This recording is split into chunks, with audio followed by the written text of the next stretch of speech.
ñalde hoore bir 29 korse junnaji ɗiɗi e 24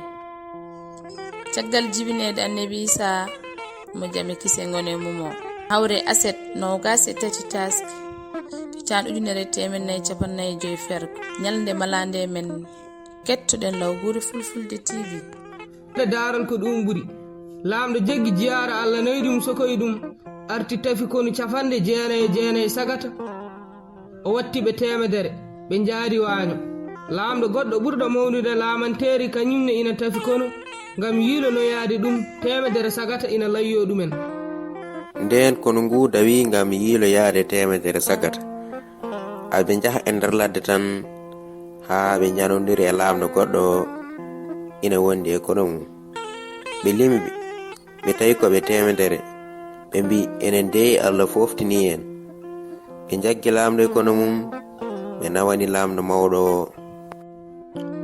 nden ɓe jottima ɓe mbaɗi ɓe gor woccol aɓe larwoɓe goto goto aɓe ƴeewa so tawi aɓe timmi to bange terɗe haa ɓe ngari e laamɗo ɓe tawi pellel koko taƴi ɓe mbi gaccan o sabu o timmani ɓe gacci laamɗo tan sule mum joogi hendu dogi hooti wuro mumen o yotti tan o doggani dumbirdu ndu o wudditi musidɗo makko mo sohno on wimo sehilam ko an wawi waddemi ni dumba kam haynange mi yiyata laamɗo o wi ko ɗum ɓuri o wi wona ñamde wona ndiyam mi ñamata mi yarata laamɗo o wimo ko ɗum ɓuri wadde enen fo mbiyen ko ɗum ɓuri sabu so sokano musidɗo makko o ɓe jaadanno te so yihino o warete